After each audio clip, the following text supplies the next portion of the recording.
आप खुशी खुशी प्लेन का सफर करने जा रहे हो। आपके खुशी का कोई ठिकाना नहीं है। लेकिन क्या आपने कभी सोचा होगा कि ये प्लेन का सफर आपका आखिरी सफर होगा? आपकी खुशियां दर में बदल जाएगी। ऐसा ही कुछ नेपाल के पोखरा में हुआ।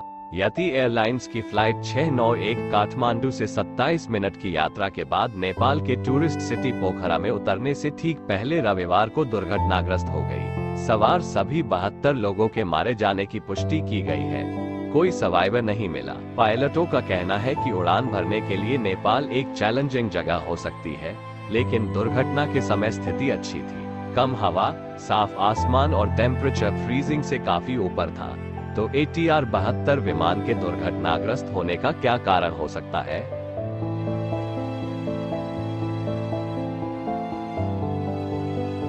जमीन से एक स्मार्टफोन पर शूट किया गया एक वीडियो नए खुले पोखरा इंटरनेशनल एयरपोर्ट से लगभग 1.6 किलोमीटर की दूरी पर विमान के दुर्घटनाग्रस्त होने से पहले के अंतिम क्षणों को दिखाता है।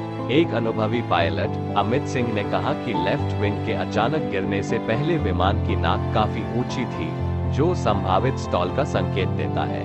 यदि आप विमान की ट्रैजेक्टरी को देखते हैं, तो विमान की नाक ऊपर जाती है और नाक ऊपर गति में कमी के साथ जुड़ी होगी, अमित सिंह ने एसोसिएटेड प्रेस को बताया। जब प्लेन स्टॉल होते हैं, तो आमतौर पर एक पंख नीचे जाता है और पंख मूल रूप से लिफ्ट जनरेट कर रहे होते हैं।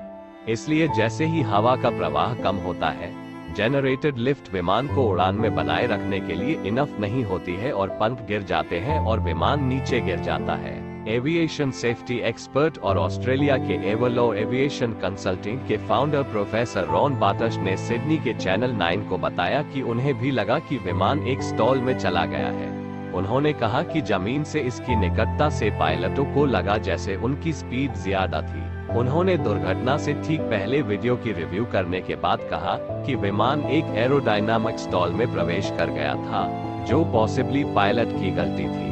ह्यूमन फैक्टर्स एक ऐसा एलिमेंट होगा जिस पर इन्वेस्टिगेटर्स की नजर होगी कि क्या पायलट्स को प्रॉपर ट्रेनिंग दिया गया है या नहीं। लेकिन पर्टिकुलरली मॉडर्न प्लेन्स आमतौर पर आसमान से ऐसे ही नहीं गिरते हैं।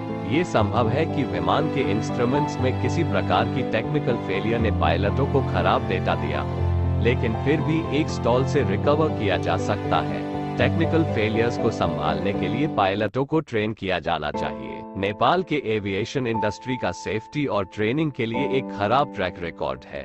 चैलेंजिंग एयरपोर्ट्स और कंडीशंस के बावजूद भले ही इसमें सुधार हो रहा है, इसके विमानों को यूरोपियन हवाई क्षेत्र में उड़ान भरने से बैन कर दिया गया है। एक पायलट जो नियमित रूप से भारत से नेपाल के लिए ATR 72-500 विमान उड़ाता है, ने कहा कि क्षेत्र की टपोग्राफी, इसकी पर्वत चोटियों और नैरो घाटियों के साथ दुर्घटनाओं का खतरा बढ़ाती है और कभी कभी पायलटों को इंस्ट्रूमेंट्स पर निर्भर रहने के बजाय दृष्टि से उड़ान भरने की आवश्यकता होती है। दुनिया के 14 सबसे ऊंचे पहाड़ों में से 8 नेपाल में है, जो हवाई दुर्घटनाओं का इतिहास रहा है। सेफ्टी मैटर्स फाउंडेशन के आंकड़ों के अनुसार 1946 के बाद से नेपाल में 42 घातक विमान दुर्घटनाएं हुई है।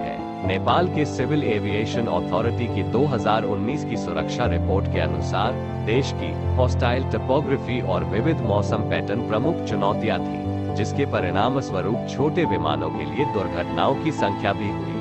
पोखरा में एयरपोर्ट अन्नपूर्णा पर्वत श्रृंखला के प्रवेश द्वार के रूप में एक लोकप्रिय टूरिस्ट स्पॉट है, जो लगभग 820 मीटर 2700 फीट की ऊंचाई पर स्थित है। ये था नेपाल के पोखरा के प्लेन क्रैश के बारे में। हमें बहुत दुख हुआ उन सभी लोगों के लिए जिन्होंने अपनी जान गंवाई और उनके परिवार के लिए भी। Thank you for watching this video. Please subscribe to my channel one fact Hasan's for more such videos.